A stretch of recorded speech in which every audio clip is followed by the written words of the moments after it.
아무도 막을 수 없습니다. 첫 번째, 우리는 무엇을 먹고 사는가에 대해서 한번 생각해 볼 필요가 있겠습니다. 어제 신문을 보니까 우리가 육체적으로도 또 정신적으로도 무엇을 안으로 넣는가, 무엇을 먹는가가 참으로 중요하다라고 기록되어 있는 기사를 봤습니다. 얼마 전까지만 해도 ABC 주스가 참 유행했던 것 같아요. 그래서 ABC 주스를 먹으면 건강 좀 생각하나 보네, 건강에 관심이 있나 보네, 좀 자기를 사랑하는구나. ABC 주스를 참 많이 홍보하고 많은 분들이 드셨던 것 같습니다. 사과, 비트, 당근 뭐 이렇게 갈아서 먹으면 좋다고 해서 많이 먹었던 것 같습니다. 그런데 최근에 얼마 전에 홈쇼핑을 보는데요, 요새 ABC 주스 안 먹는데요. 그 뭐라고 설명하냐면 요새는 CCA 주스를 먹는답니다. 당근, 양배추, 사과를 이제 먹는데 거기서 뭐라고 설명하냐면 이걸 먹어도 위나 장이 불편하신 분들도 CCA를 먹으면 아무 상관이 없대요. 그럼 왜 그 말을 ABC 먹을 땐 안 했습니까? 그래서 CCA를 막 선전하는데요, 또 그거 보니까 또 그게 좋아 보이더라고요. 좋은 것을 먹으면 우리의 몸이 건강해집니다. 그처럼 우리 안에 또 우리 정신도 무엇을 넣느냐, 무엇을 계속 주입하느냐, 무엇을 생각하느냐에 따라서 정말로 천차만별적인 그러한 결과를 낳게 됩니다. 제 이제 대학교 동기 중에 한 명이 군대를 일찍 갔어요. 일찍 갔는데 보직이 PX병이었던 겁니다. 저희들은 다 늦게 가니까 PX병이 뭔지를 몰랐어요. 군대에 가면 PX라는 것이 있는데 거기 전체를 맡아서 관리하는 거래요. 그래서 어느 날 전화가 와서 너무 힘들다고 하는데 뭐가 그렇게 힘드냐니까 콜라가 오늘 수십 박스가 들어와가지고 자기가 그걸 혼자 다 날렸다는 겁니다. 그래서 자기가 지금 어깨가 빠질 것 같고 허리가 나갔대요. 그래서 콜라 수십 박스를 다 날라서 자기는 군 생활이 너무 힘들다는 겁니다. 그때는 굉장히 진지하게 대해줬어요. 나중에 군대를 가니까 이 PX병이라는 것이 참 얼마나 수월한 보직인지 알겠더라고요. 제가 군대에서 군 생활을 하면서, 저는 비무장지대에서 군 생활을 했는데 제가 군 생활을 하면 할수록 그 전화가 다시 생각나는 거예요. 이게 날 놀리는 전화였나? 아니면 정말 힘들어서 그런 건가? 우리가 어떤 생각을 하느냐에 따라서 상대적으로 수월한 일을 하면서도 굉장히 불평 속에 살아갈 수가 있다는 걸 그때 한번 생각해 보았습니다. 또 대학교 수업 시간에 저는 이제 법대를 나왔는데 교수님들이 대부분 굉장히 보수적이세요. 고지식하시고. 그래서 꼭 그런 분들이 계십니다. 수업을 3시간 연강을 하면 꼭 3시간을 다 해주시는 분들이 계세요. 사실 저희들 학생들의 입장에서는 꼭 굳이 그렇게 안 하셔도 될 것 같은데 수업을 3시간을 꼬박꼬박 채웁니다. 가끔 저녁 6시 수업이 있으면 밤 9시까지 꼬박꼬박 채우세요. 3시간 동안 수업을 하면 사람들의 입이 이만큼 나옵니다. 불평을 많이 하죠. 왜 이렇게 끝까지 하는 거야? 왜 이렇게 지겹게 하는 거야? 왜 이렇게 오래 하는 거야? 교수님은 왜 스타일이 저러신 거야? 저희 안에 그런 불만이 있었는데 어느 날 갑자기 그 교수님이 휴강을 하셨어요. 여러 가지 학교 행사 관계로 휴강을 하게 됐다고 갑자기 공지를 하니까 또 사람들이 뭐라고 불평을 하냐면 왜 갑자기 휴강하는 거야? 안 나와도 되는데, 학교 안 와도 되는데, 오늘 이 수업 때문에 나왔는데 갑자기 뭐 하라는 거야? 하면서 불평이 막 나오는 겁니다.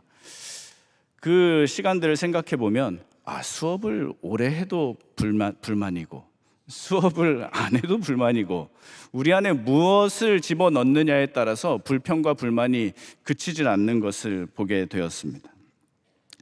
그래서 우리는 이렇게 좋은 것들을 계속 생각해야 하는데 성경은 우리에게 범사에 감사하라라는 말씀을 주시지 않았습니까?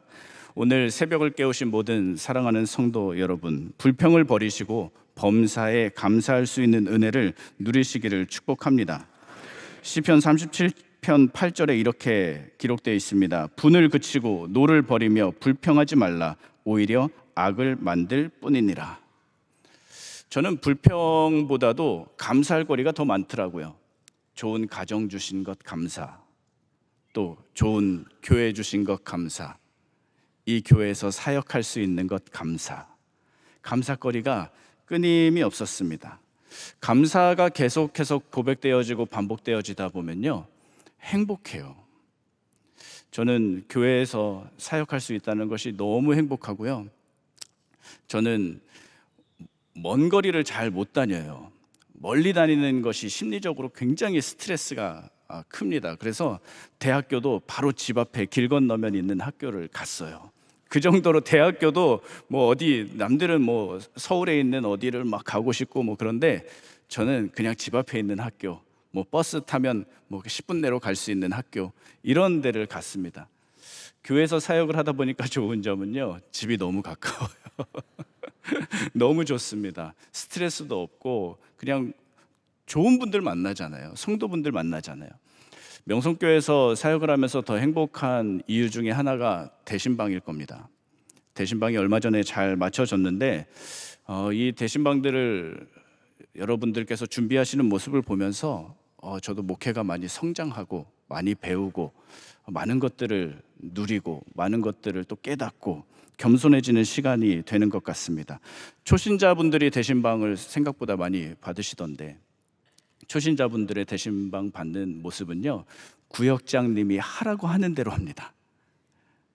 헌금 두세요. 그럼 헌금 딱 두고요. 이쪽에 앉으세요. 그럼 이쪽에 딱 앉고요. 딱 그 명령대로, 그 매뉴얼대로 딱딱 지키세요. 자기 하고 싶은 거 그런 거 없습니다.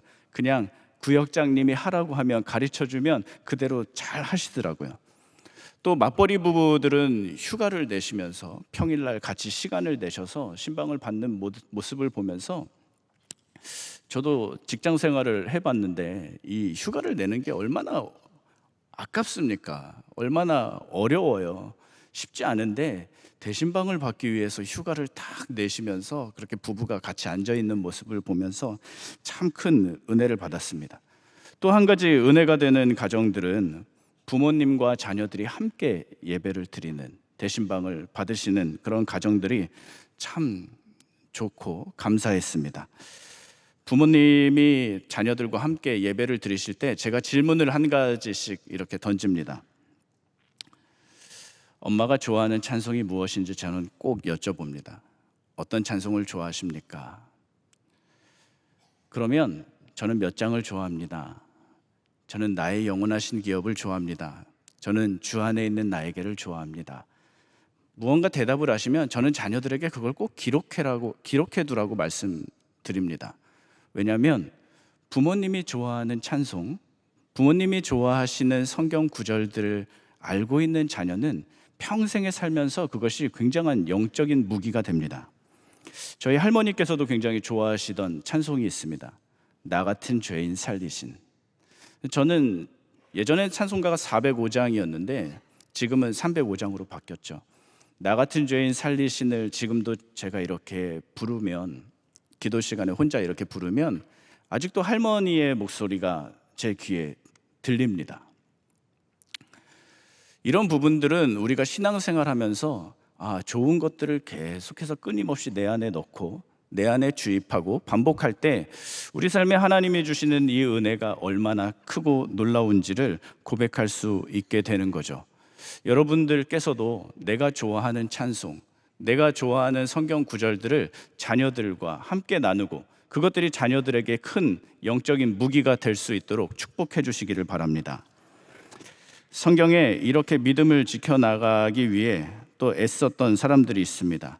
노아는 방주를 만들기 위해서 끝까지 자신의 믿음을 지키면서 결국에는 온 가족들의 구원을 이루었죠. 또 모세도 부모님들의 그 수고와 기도가 없었다면 아마 구원받지 못했을 것입니다. 누군가는 지켜야 하지만 요즘 세상을 살다 보면 참 아무도 지키지 않는 그런 가정들이 있습니다. 아무도 지키지 않는 삶의 자리들이 있습니다. 저희는 교회를 다니면서 열심히 살고 있는데, 열심히 겸손하게 기도하고 있는데 세상을 바라보면요, 수많은 사건 사고가 비일비재합니다. 그렇다면 과연 세상은 어떻게 저렇게 나쁜 사람이 많을까? 세상은 어떻게 저렇게 나쁜 사람들이 잘 살까? 아니, 나쁘지 않더라도 예수님 안 믿는 사람들이 왜 저렇게, 하나님을 떠난 사람들이 왜 여전히 저렇게 잘 살까라는 질문이 내 안에 들어오기 시작합니다. 그런데 성경은 창세기 4장에서 가인이 하나님을 떠나고 가인이 하나님을 멀리하고 하나님 없이도 나는 살 수 있다고 성을 지으면서 살아가는 그 행태를 보면서 바로 이렇게 판결문을 내려놓습니다. 창세기 4장 24절에 이렇게 말합니다. 가인을 위하여는 벌이 7배이고 라멕을 위하여는 벌이 77배라고 분명하게 기록하고 있습니다. 라멕은 가인의 후손인데, 가인의 자녀인데, 가인을 위해서는 벌이 7배이고 그의 자녀를 위해서는 벌이 77배라는 겁니다. 이것은 무엇을 나타내는 판결문이냐면, 부모님이 한 번도 하나님을 예배하는 장면을 보지 못했고 부모님이 하나님께 기도하는 장면을 기억하지 못하는 그 자녀들이 어찌 하나님의 크고 무거운 형벌을 피할 수 있겠는가라는 것을 우리에게 명확하게 짚어주고 있는 부분입니다. 가인은 7배의 벌을 받고 라멕은 77배의 벌을 받게 된다고 성경은 말하고 있습니다. 우리가 지켜내지 않으면 우리의 형벌은 7배가 되고 우리 자녀들의 형벌은 77배가 된다고 성경은 말합니다. 오늘 이렇게 새벽을 깨우러 나오신 사랑하는 성도 여러분, 우리가 지켜야 하기 때문에, 또 우리가 지키기 때문에 하나님께서 우리 가정을 축복해 주실 줄로 믿습니다. 아무도 막을 수 없는 이유 첫 번째는 지붕으로 올라가기 때문입니다.